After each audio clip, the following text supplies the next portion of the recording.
On today's episode, we are going to take a look at two stocks that are in the market that I feel is completely undervalued right now, and that is the esports market. Both these companies are live stream platforms, which are pretty much tools that are used in that market. And the two stocks we're going to take a look at today are going to be HUYA and Doju. And the way this episode is going to be broken down is first, we're going to take a quick overview of what the company does.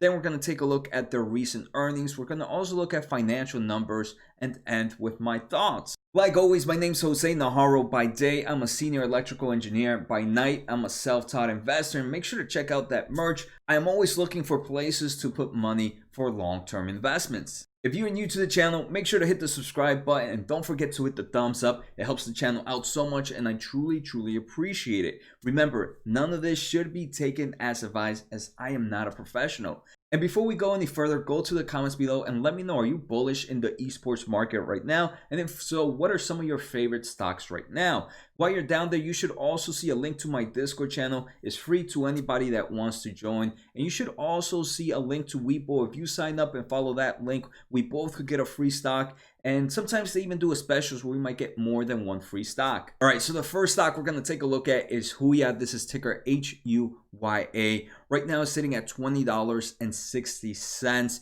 and it has a market cap of about $4.5 billion. Just to put this in perspective, Twitch, which is the American version of HUYA, has a market cap of about $15 billion right now. So stock price was up 3.4% for the day after reporting earnings. Earnings were pretty impressive in my opinion. Year-to-date returns are pretty much flat, 3%, and it's right now 33% below its all-time highs. And yes, I'm pretty sure most of you guys are saying, hey, HUYA and Doju, they're soon gonna merge. So why are you doing a video with both of them individually? Right now, the merger has not happened, and both these companies keep mentioning that, hey, it's not finished until the last paperwork is signed. So obviously I'm going to look at them individually, but at the end of the episode, I'm also going to mention my thoughts on the overall merger. All right, so now let's take a quick look at what HUYA does. And HUYA is a live streaming platform, very similar to Twitch, very similar to Facebook gaming, very similar to YouTube gamers, where streamers come and stream the games they play. And it's not only about games, it's also, they have other different types of genres like talent shows, animes, and outdoor activities. Again, very similar to what Twitch does. One thing I did want to show are some of the top games that are happening in HUYA right now. We have League of Legends here. We have King of Glory. We have Player Unknown. We have Crossfire. And I'm not sure if you got Peace Elite. I'm not sure if you guys are familiar, but Tencent owns a huge portion of HUYA. So Tencent actually gives them games, and within Tencent titles, there's already a built-in streaming feature that links HUYA to people that want to stream. So Tencent, which is one of the biggest gaming companies out right now, I think it's number 2 biggest gaming company in the world, they have that kind of power with HUYA that, hey, when a new game comes out, you can stream directly to HUYA with our game. All right, next I want to talk about a platform that many people might not know that HUYA owns. So HUYA owns this platform called Nemo. Nemo is another streaming platform. It's very popular in South America and I believe maybe even Central America, but 60% of their audience comes from Brazil. And again, a similar game streaming platform. One thing I want to say is, for those that don't know, HUYA is owned mainly by Tencent. Tencent is a major shareholder, like we saw previously in the previous slide. C is also owned by Tencent. I think 30% of C is owned by Tencent. Tencent has a really strong game right now with their Garena platform, and that's called Free Fire. So Free Fire is actually being used in Nemo thanks to that partnership of HUYA, of Tencent, and C, and it has made it super famous in Brazil. There's also seeing strong number growth in League of Legends, which is another game owned by Tencent, Valorant, PUBG, again, other games owned by Tencent. So this super team that they have with Garena, which is by C, all the games that Tencent has, and all these streaming platforms that HUYA has, I believe is just a super team to grow the overall esports world and the overall gaming world in all these different countries. All right, so now let's take a look at their revenue breakdown. So in the most recent quarter, which ended September 30th of 2020, HUYA made about $414 million of revenue. More than, I want to say more than 90% comes from live streaming, and that's $391 million. About 23 million, so not even, I want to say even 5% comes from advertising and others. And let me just explain the two. So live streaming, let's say I'm a live streamer in HUYA and one of my viewers sends me money. HUYA takes a portion of that gift from me, right? So that's where they make most of the money. The second is advertisement. There are, just like in every other platform from YouTube and any other video stream, there are ads in between. So that's another form of revenue. The revenue breakdown of live streaming was up 23% compared to the same time last year, and the advertisement business was up 44% compared to the same time last year. Another thing we do mention is this company is both profitable in GAAP earnings per share and in non-GAAP earnings per share. GAAP earnings per share for this earnings were 15 cents, which met in line with overall expectation. So now let's take a deeper look at this company's most recent earnings. The first thing I want to say is Q3 average mobile monthly active users reached 74 million, which is up 16% compared to the same time last year. And overall monthly active users reached 173 million, and that's up 18% compared to the same time last year. The total numbers of paying users of HUYA Live is also up 13.2% compared to the same time last year. If you don't know, right, this is like YouTube when you pay for YouTube Premium. I forget what the YouTube Plus is.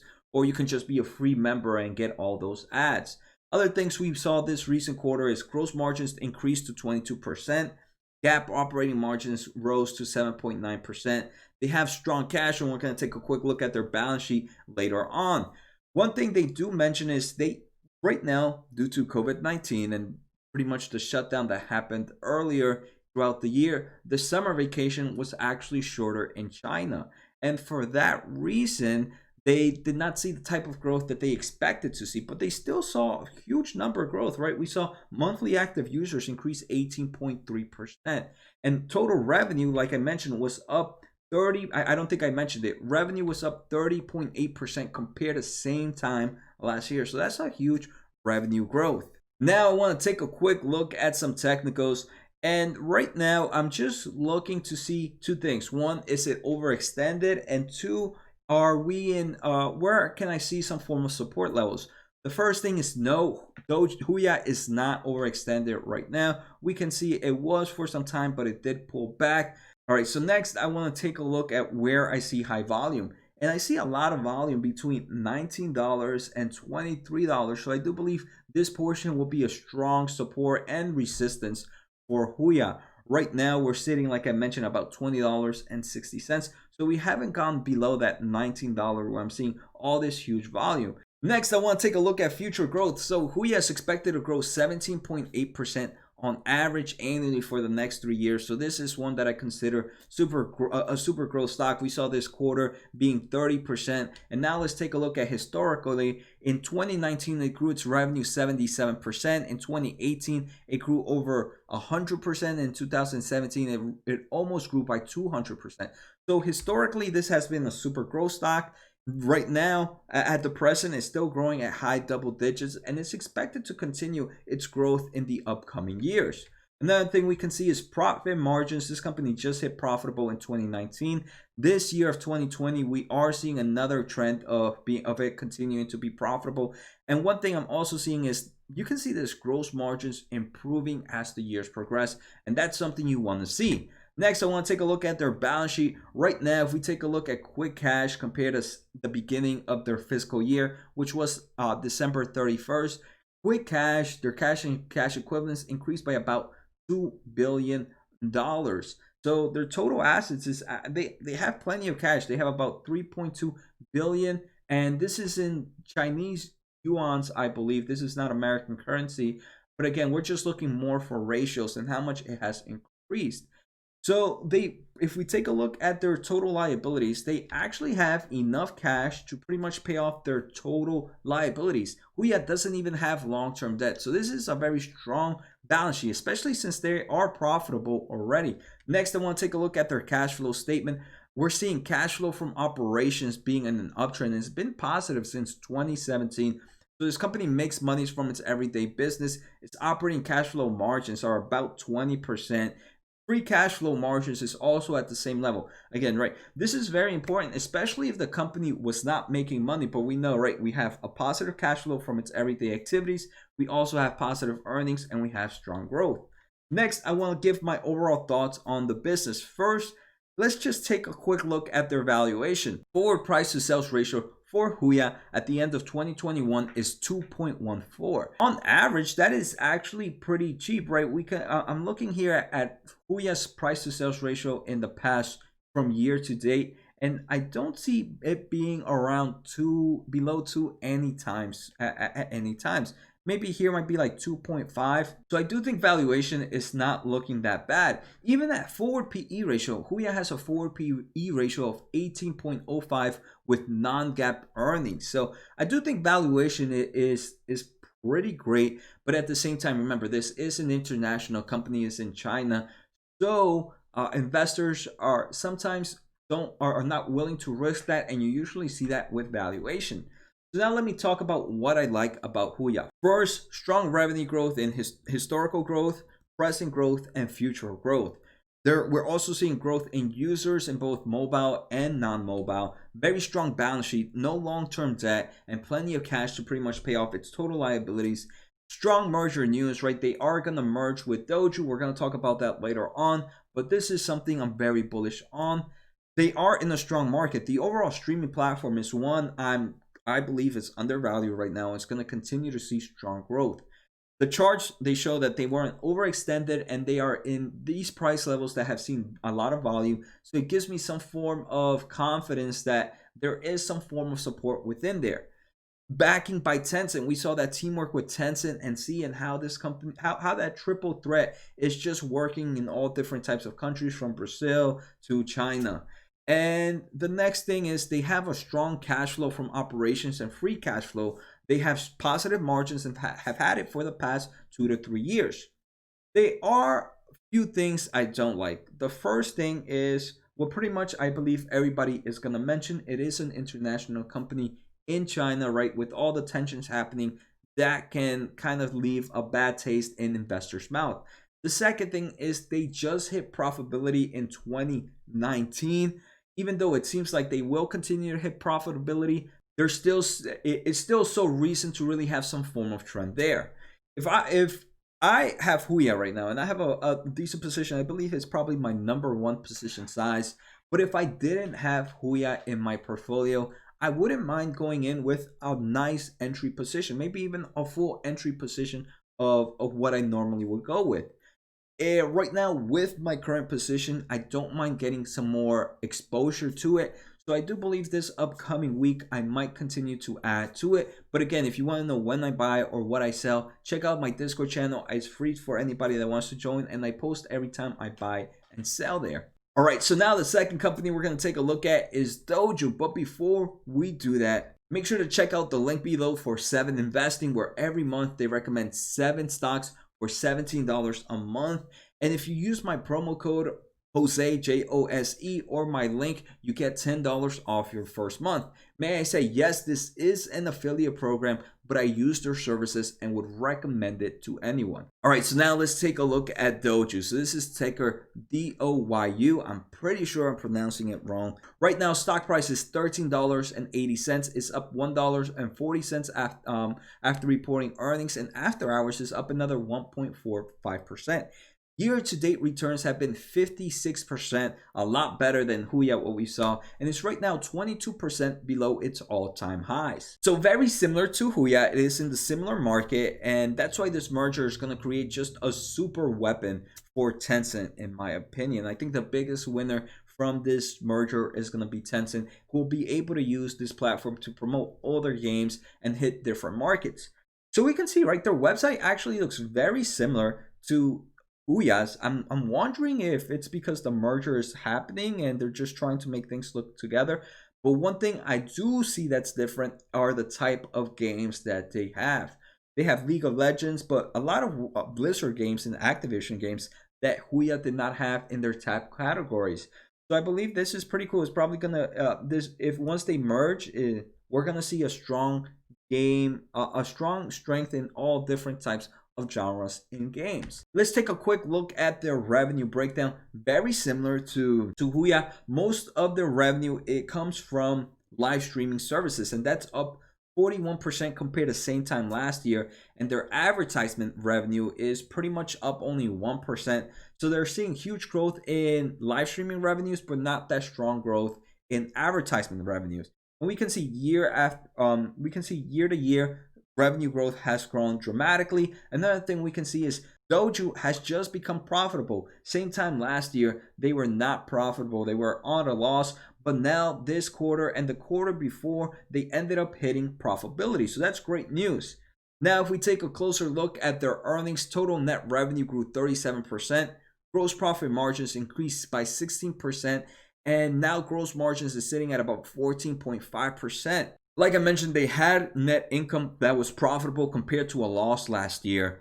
Average monthly active users were up almost 20% compared to the same time last year, maybe even a bit more. Last year was 163 million. This year is 194 million. Average mobile monthly active users increased by 14.4% compared to the same time last year. And quarterly average paying users grew 12.7% compared to the same time last year. So very similar. We're seeing that strong growth like we saw with HUYA. Now let's take a quick look at some technicals. First, is it overextended? No, it does not look overextended to me.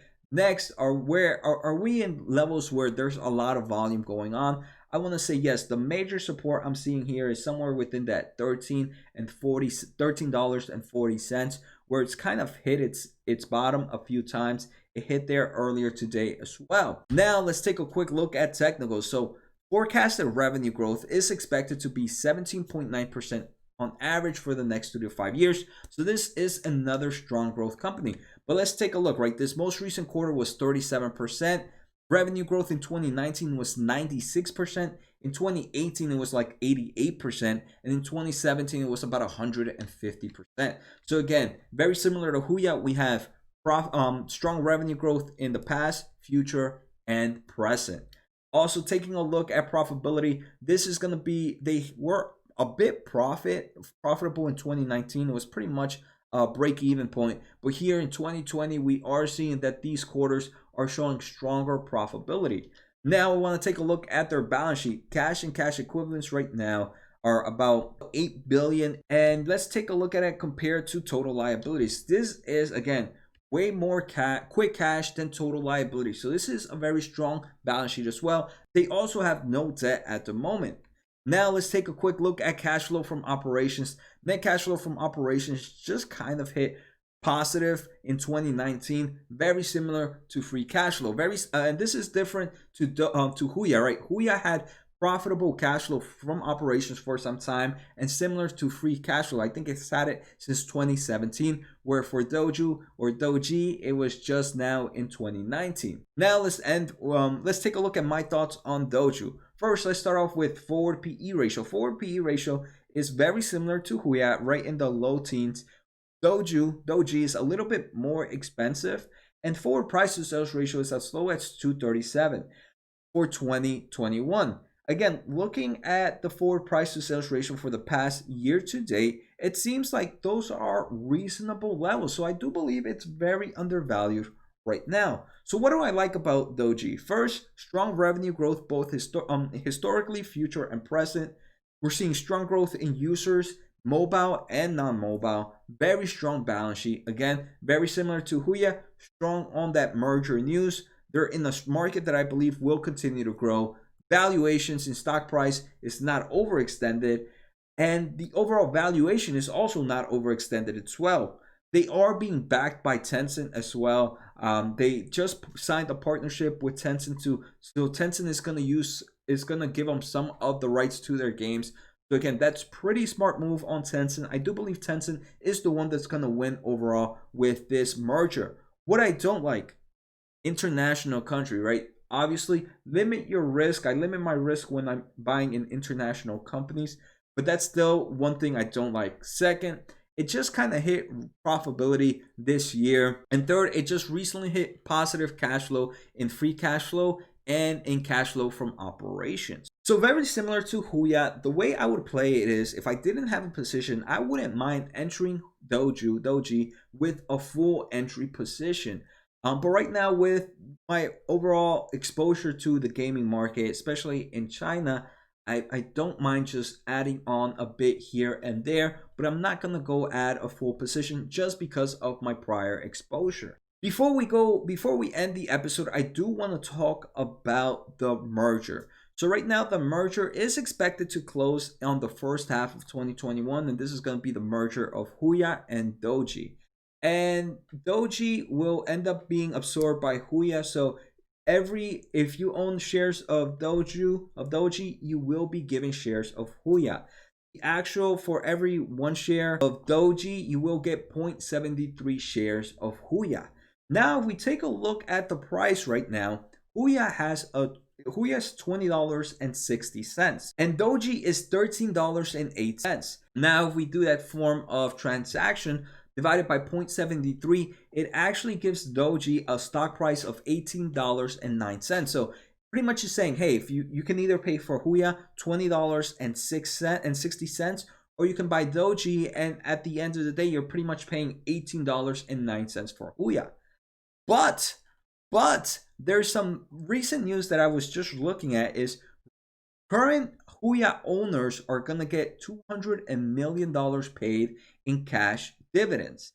There's about $100 million. There's about 100 million shares of HUYA at the moment. So if $200 million divided by 100 million shares, that means that every HUYA share will give you about $2 of dividends. Again, this is not ADRs, this is actual shares. So if we add those $2 back into Doju, they're actually priced very similar. So at first, I thought that Doji was a better buy compared to HUYA, but running these numbers, it seems like they're actually equally priced at the moment. And again, I'm pretty sure I did the math there right. But if anybody wants to double check, feel free to do that. But that's definitely some new news that just came up. But that's something that one should definitely take a look at. So I hope you guys enjoyed today's episode. Like always, make sure to hit the thumbs up. It helps the channel out so much, and I truly, truly appreciate it. Take care, guys. Have a good night, and see you next time.